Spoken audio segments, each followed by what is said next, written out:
অজিত ডোভাল এবং তুলসী গ্যাবার্ড। নতুন করে পরিচয় দেওয়ার দরকার নেই। মুখোমুখি বসে তুলসী প্রথমেই নিলেন হাসিনার শরীরের খবর। ম্যাডাম প্রাইম মিনিস্টার, কেমন আছে আপনার শরীর? হাসিনা ম্লান হেসে বললেন শরীরের আমার কোনো অসুবিধে নেই, কিন্তু মন ভালো না থাকলে কি শরীর ভালো থাকে? আমার দেশের মানুষ কিভাবে দিন কাটাচ্ছে, কাজ নেই, টাকা নেই, পেটের ভাত নেই, তার উপর দেশ জুড়ে যা শুরু করেছে ওরা, মানুষের জীবনের নিরাপত্তা নেই। কে কখন বেঁচে থাকবে আর কখন মরে যাবে কেউ বুঝতে পারছে না বাংলাদেশে এখন। কথা শেষ করলেন না প্রধানমন্ত্রী, গলার স্বর ভারী হয়ে এলো তার। অজিত ডোভাল শ্রোতার ভূমিকায় কিছুই বলছেন না। তুলসী একবার তাকালেন ডোভালের দিকে, তারপর বললেন, আমার প্রেসিডেন্ট বাংলাদেশকে এভাবে মরে যেতে দেবেন না, এটা জেনে নিন প্রথমেই। ভুল করেছে, অন্যায় করেছে তার পূর্বসূরি, প্রেডিসেসর। তাই বলে তিনি বিষয়টা থেকে চোখ সরিয়ে অন্যদিকে চোখ রাখতে পারেন না। He must undo the damage and he will do it. Now tell me, আপনি কি চান? শেখ হাসিনা প্রায় সঙ্গে সঙ্গেই বলে উঠলেন, আমি ফিরতে চাই দেশে। ডোভালের দিকে তাকালেন একবার, আরো একবার তাকালেন শেখ হাসিনা, তারপর বললেন, এরা আমাকে যে সম্মান দিয়ে, যে ভালোবাসা দিয়ে রেখেছেন তার তুলনা নেই, আমি ভুলতে পারবো না। কিন্তু ইউনূস যেভাবে দেশটা সর্বনাশ করছে, তাকে না সরালে ওই দেশ আর উঠে দাঁড়াতে পারবে না, মরে যাবে, শেষ হয়ে যাবে। বলতে বলতে তার গলাটা আবার ধরে এলো। কড়া ধাতের গোয়েন্দা কর্তা হতে পারেন তুলসী, কিন্তু তিনি মেয়ে এবং তিনি হচ্ছেন হিন্দু বৈষ্ণব, ইসকনের শিষ্যা। ভালোবাসা যে ধর্মের সবার আগের কথা, প্রথম কথা, মূল কথা ভালোবাসা। তার মনটা নরম হয়ে গেল। নিজের একটা হাত বাড়ালেন হাসিনার দিকে, ছুলেন শেখ হাসিনার একটা হাত এক মুহূর্তের জন্য। তারপর বললেন, ম্যাডাম প্রাইম মিনিস্টার, আপনি কিভাবে ফিরতে চান আপনার দেশে? শেখ হাসিনা বললেন, আমাকে ষড়যন্ত্র করে তাড়ানো হয়েছে, ওটা কোনো গণ আন্দোলন ছিল না, সুতরাং সরকারের প্রধান হয়ে ফেরাটা আমার অধিকার, তাই নয় কি? তুলসী এক মুহূর্ত ভাবলেন, তারপর বললেন, কবে ফিরতে চান? শেখ হাসিনা মুখ সাথে সাথেই বলে উঠলেন, যদি বলেন আজ রাতেই ফিরতে হবে দেশে, আমি রাজি, তাতে যদি আমার প্রাণের ঝুঁকি হয় তাও আমি ফিরব। বেশ কিছুক্ষণ ঘরের সবাই চুপচাপ। এমন গাঢ় স্তব্ধতা, একটা আলপিন পড়লেও তার শব্দ পাওয়া যাবে। এক সময় স্তব্ধতা ভাঙলেন তুলসী গ্যাবার্ড। বললেন, ডোভাল যে আছেন, তিনি কথা বলবেন মোদিজির সঙ্গে, আমিও আজ কথা বলবো আমার প্রেসিডেন্টের সঙ্গে, তারপর মোদিজি এবং ট্রাম্প সাহেব আমার প্রেসিডেন্ট, তারা দুজনে কথা বলবেন। আর আমি কথা দিচ্ছি, বাংলাদেশকে বাঁচাতে যা করার দরকার আমরা করব, আর সেটা করা হবে আর দেরি করে নয়, এমনিতেই যথেষ্ট দেরি হয়ে গেছে। এবার ওঠার পালা। গ্যাবার্ড এবং ডোভাল উঠতে যাবেন। হাসিনা বললেন, এক সেকেন্ড ম্যাডাম, আপনি আমার সঙ্গে এই যে দেখা করতে এলেন, এই জন্য প্রেসিডেন্ট ট্রাম্পকে আমার ধন্যবাদ আপনাকে। আপনার জন্য একটা ছোট্ট উপহার আছে, এটা নিন দয়া করে। বলতেই তারপরে একটা কলিং বেল টিপলেন, সাথে সাথেই ভেতর থেকে চলে এলেন তার মেয়ে পুতুল হাসিনা বললেন আমার মেয়ে পুতুল। ডোভালজি চেনেন, জানেন একে। পুতুলকে বললেন যাও ওটা নিয়ে এসো। এক ঘরের এক কোণে একটা জায়গাতে একটা কাঁচের ছোট্ট বাক্স, তার মধ্যে সাদা একটা রেপ্লিকা কিছুর। সেটা নিয়ে এলো পুতুল, দিলেন শেখ হাসিনার কাছে। শেখ হাসিনা উঠে দাঁড়ালেন, খুললেন, দেখা গেল তার মধ্যে একটা মন্দিরের রেপ্লিকা, সাদা পাথরের তৈরি মন্দির। উঠে দাঁড়িয়েছেন তুলসী এবং ডোভাল সাহেবও। এবার বাক্সটা শেখ হাসিনা এগিয়ে দিলেন তুলসী গাবার্ডের দিকে, বললেন আমাদের বাংলাদেশে ইসকন মন্দির যেটা তৈরি হওয়ার কথা, তৈরি হচ্ছে তার রেপ্লিকা। ঢাকা শহরের বুকে স্বামীবাগে এই 14 তলা মন্দির তৈরির অনুমোদন আমি দিয়েছিলাম। তখন ছিল 250 কোটি, মানে $2 বিলিয়ন প্রজেক্ট, তৈরি শেষ হয়নি। এখন শুনছি নির্মাণ কাজ মোটামুটি বন্ধ হয়ে গেছে।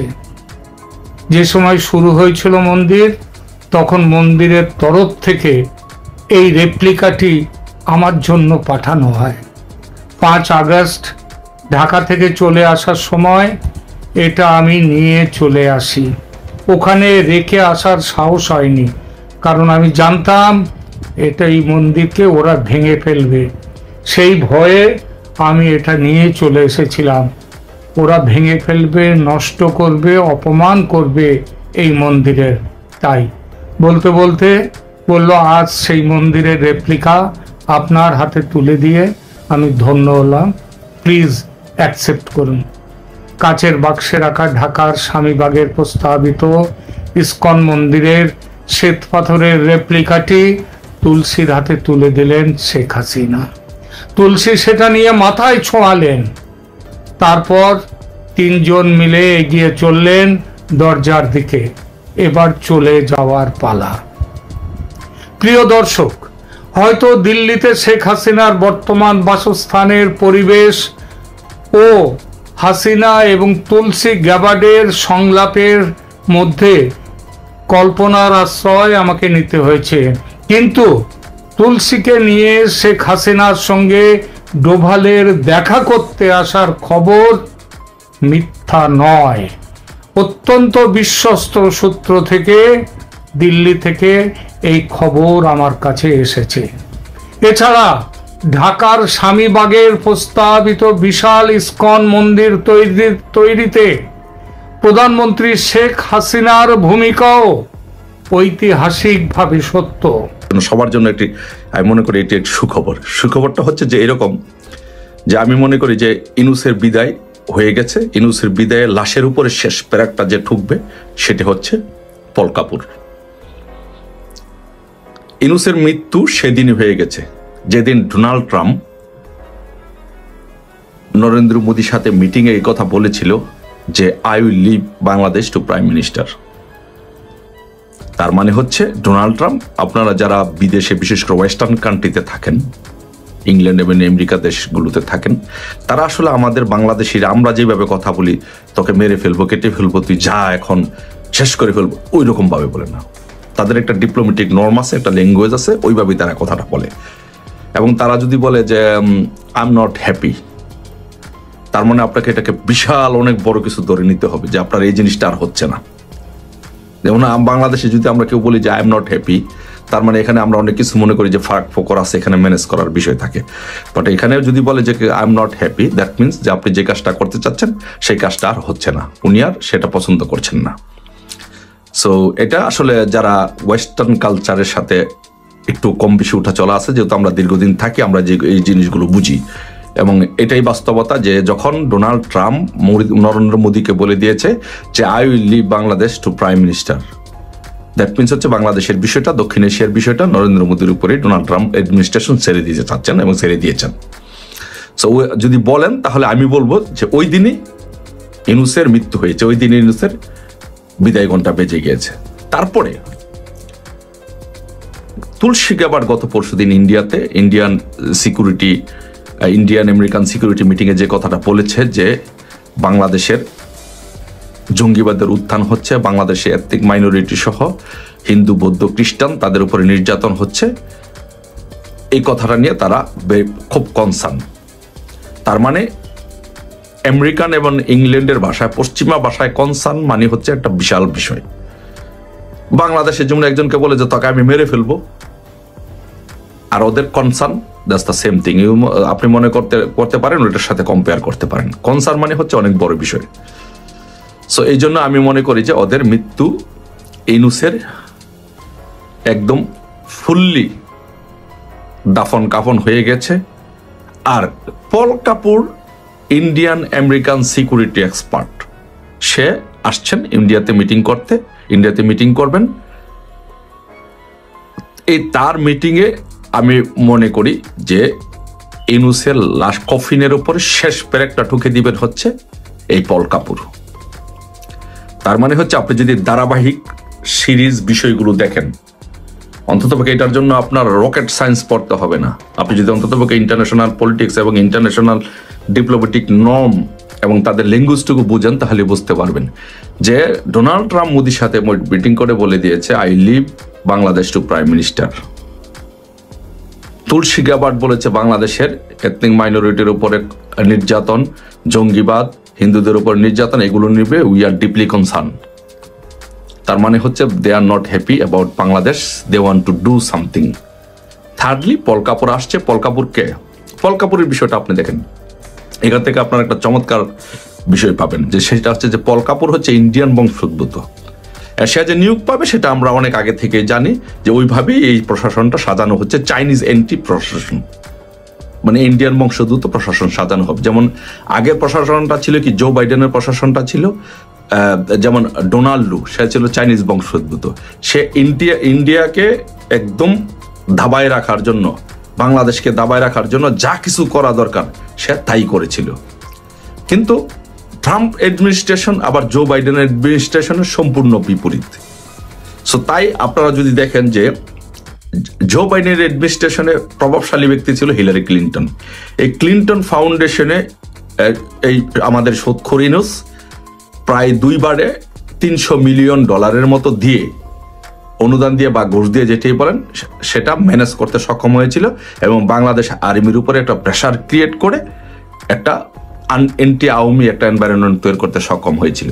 কিন্তু ইউনূসের জন্য দুর্ভাগ্যজনক বিষয় হচ্ছে, সবচেয়ে বড় বিষয় হচ্ছে যেটা, যে ইউনূস ক্ষমতা নেওয়ার কিছুদিন পরেই আবার ডোনাল্ড ট্রাম্প বিজয়ী হয়ে যায়। তার মানে হচ্ছে সম্পূর্ণ ইউনূসের বিপরীতমুখী, ইউনূসের প্রতিপক্ষ যে গ্রুপটা, সেই গ্রুপটা মার্কিন যুক্তরাষ্ট্রের ক্ষমতায় চলে আসে। এখন তারা ক্ষমতায় এসেই চাচ্ছে যে জো বাইডেনের অ্যাডমিনিস্ট্রেশন যে কাজগুলো করেছে, অকাম কুকামগুলো করেছে, যেমন বাংলাদেশে $29 মিলিয়ন দিয়েছে, দেখেছেন আপনারা ডোনাল্ড ট্রাম্প কি হাসির তামাশা ঠাট্টা করেছে। সো এগুলো থেকে আপনাদের বুঝতে হবে যে আসলে ইউনূসকে নিয়ে, ইউনূস প্রশাসনকে নিয়ে ওরা হাস্যরস করছে এবং এদেরকে, ইউনূসকে এরা কখনো সহ্যই করতে পারছে না। তার বিদায় কখন হবে এর জন্য ইন্ডিয়া, আমেরিকা সহ পশ্চিমারা অপেক্ষা করছে। এখন আমরা যদি দেখি এই বিশ্লেষণগুলো যদি করি, যে ডোনাল্ড ট্রাম্পের বক্তব্য, তুলসী গ্যাবার্ডের বাংলাদেশ নিয়ে ডিপলি কনসার্ন এই বক্তব্যটা, তারপরে পল কাপুরের বিষয়টা যদি দেখি যে এন্টি চাইনিজ চিন্তা ভাবনা, সেন্টিমেন্ট।